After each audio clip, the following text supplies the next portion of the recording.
Things have taken a major turn for the Milwaukee Brewers as the Game 3 pitching announcement has seemingly been made with a quote from Adam McCalvy coming out about what the plan is going to be featuring Jose Quintana, as well as some other reports going over the most ideal situation for the Milwaukee Brewers on the pitching side heading into this game. We're going to be going over this, breaking this down, as well as going over an update that we have surrounding Brandon Woodruff on his future with the Milwaukee Brewers. Ladies and gentlemen, we have a lot to break down here today ahead of Game 3 tonight in LA. Before we do jump into it, though, I ask you one favor. If you haven't already, be sure to hit the sub button. Join me here on the channel. We're covering everything Milwaukee Brewers every single day, multiple times a day on game days as well. You won't want to miss it. Every single update will be right here on Spotify, everywhere you find Brewers Digest. But let's get straight into this, because obviously heading into today's game, changes have to be made. After going to the last two games facing pretty much three pitchers, but four, because both of the other two were in the ninth inning of Game 1, the Brewers are going to have to come out here and have a very different game. And it seemingly is going to be starting with the pitching on this side of things. Of course, the offense needs to get a full revamp, get going, get to Tyler Glasnow early, but today, Adam McCalvy did come out with this, kind of detailing what the plan is going to be for the pitching. And starting off with this, he says, Jose Quintana expects to pitch in some capacity in Game 3. Whether that's a start or a bulk relief is to be determined. But this is very interesting when it does come down to the end of the day, because Jose Quintana, who has not started since, I believe, September 14th after dealing with his injury, has only came out of the pen in this postseason. And this is a bit of an interesting thing, because knowing the Brewers right now where they currently stand with Brandon Woodruff being out due to injury, it certainly seemed like Jose Quintana being back would be a major thing for them and having him in the rotation. That has not been the case thus far, but we may see our first Jose Quintana start in just over a month today against the Los Angeles Dodgers. And still, it is determined whether it's going to be bulk relief or a start. That is still yet to be determined. But a lot of people are calling for a start for Jose Quintana here after what we've seen him do so far in this postseason. And albeit a small sample size, he has shown that he is back to being healthy, he is back to how good he was earlier this season. And having a pitcher like him back, someone that you can trust, someone that has shown that they can come out here in big games and lock things down, you want to get the most out of him that you can. And when it goes down to it, his stats against LA this year, he's been pretty solid. Last game, or his most recent game, I should say, on July 20th, did have a bit of a mishap, of course, 6 ERA, 4 earned runs on that 6 innings. But overall, if you have your offense coming out here as they did in that game with that win that they had, they can really work with that. 4 earned runs for Jose Quintana over 6 innings still resulted in the win. The first game, 2 hits, 1 earned run in 6 innings, 4 strikeouts, still very good then as well. And that goes to show how much the hitting has helped the pitchers here earlier in this season. Was a big case for why the Dodgers were 0-6 against the Brewers here in this season. Now, going into it, as I mentioned, and as I've been continuing to say, the playoffs is a completely different game. The postseason is not at all similar to the regular season. You're going to have a much different scenario in just about every single situation that you face in this postseason. So, going into it now, of course, it does seem like Jose Quintana, his track record has been good against the Dodgers, and especially over his career. He's had 15 appearances against the Dodgers, but at this point right now, I think the question is, do the Brewers and Pat Murphy, this team, feel comfortable starting him in some facet in this game with many other opportunities coming out of the bullpen, or having Jose Quintana come out of the bullpen and a guy like Aaron Ashby, who's been a regular opener for this team in this postseason, come out here and make that happen. So I want to know what you guys think as well, because we do have here in a moment, which I'm going to touch on, the most ideal situation on the pitching side, according to Sports Illustrated, for this upcoming game in Game 3, and it doesn't even feature Jose Quintana. So jumping into that right now, they have the first inning, the 4 batters, whatever comes first, or I guess, first inning would come first at most times if you're shutting down that part. Aaron Ashby starting the game. The second inning through 5th or 6th, Jacob Misiorowski. The 7th or 8th inning, Trevor McGill. The Ohtani and Freeman stopper in Jared Koenig. And closer, Abner Uribe. So there's a lot of options here that do come out of this. We've seen Trevor McGill be more of this early kind of set up kind of guy earlier here in these games than what we've seen in the regular season, where he was our regular closer.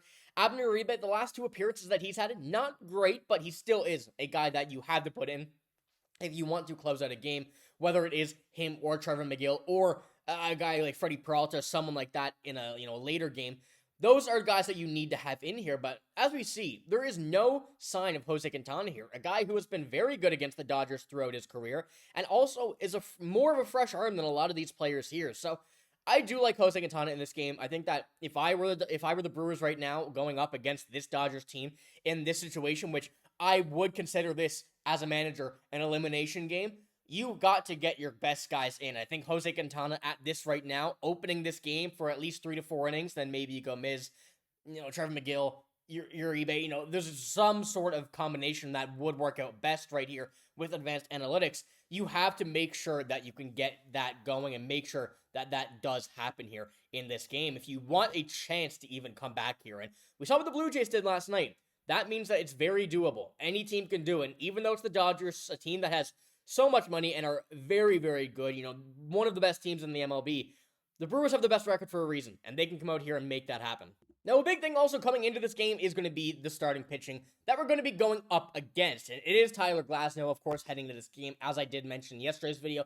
That's confirmed. Once again, we still don't know the Brewers' starter or opener, whatever it will be in this game. Pat Murphy has not yet announced it. I expect it to come out in a few hours, so be sure to kind of stick around and take a look for that when it does come out. But Tyler Glasnow this postseason, 2 appearances, 1 start, one relief. I don't know if it was an inning or not. It was 1 relief appearance for sure. 10 strikeouts, no earned runs. Definitely a tough situation that the Brewers are going to be going up against, but there is going to be no easy situation that they're going to face here. And next game, it's seeming like it's going to be Ohtani. So right now, you have to get to Tyler Glasnow early. And heading into what we've seen from him from the against the Brewers the past 2 seasons, last season and then 2 appearances this year, he's been, not necessarily good, but not necessarily bad. A loss in the most recent game, giving up 4 hits, 1 earned run, goes to show once again the games that this Brewers team has won throughout this season. 5 strikeouts, 1 game start, and no runs in that first appearance this season. And going to last season, 7 strikeouts, but 5 earned runs on 3 hits and 6 innings. So the Brewers have had some success against him in the past.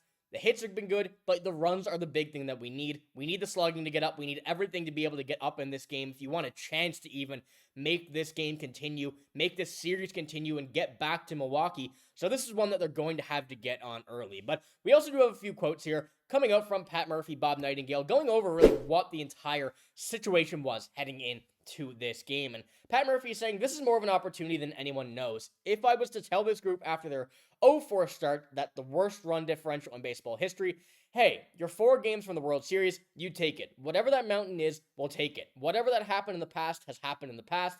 There's a lot of reason to doubt. There's a lot more of daunting scenarios out there, but it's not a time to think, complain, or explain. It's time to go. And Pat Murphy is just one of the best, I feel like, spokes managers here in the MLB. He knows how to fire his team up, and doing that is exactly it, especially in a situation like this where you have to consider this an elimination game. At this point right now, there's no way you can kind of relax. You have to get going. You need to get to 2-1 here. And Bob Nightingale did continue on with that kind of idea from Pat Murphy there, saying he read an inspirational quote, or inspirational note to his players Wednesday, reminding them that they were obliterated in the first 4 games of the season, losing by a combined score of 47-15 to the Yankees and Kansas City Royals, then turn around and won more games than anybody in baseball. And I mean, having that as just one factor alone, as well as having the run differential, the start to their season, everything is playing into the Brewers' hands here to make them earn this bounce back. They've shown that they can do it, and it's time to do it right now. This is the last opportunity. So that is one big thing going into today's game that I feel like is going to be a bit different from what we've seen in the last one, is that, the mindset coming into this is much, much different than even being down 0-1 or coming into this series fresh off, Game 5 win against the Cubs. But we do have one more update here regarding Brandon Woodruff. Bleacher Report's Joel Reuter projected that Woodruff will be given a $50 million contract over 2 seasons in free agency this winter, and also came out and continued on with a few teams that would be interested. The Cubs, the Dodgers, the Red Sox, the Mets, the Yankees, all make sense for potential suitors for Woodruff. Now, I want to point this out because this is a much bigger contract than a lot of what we've seen from the Brewers so far, as a small market team.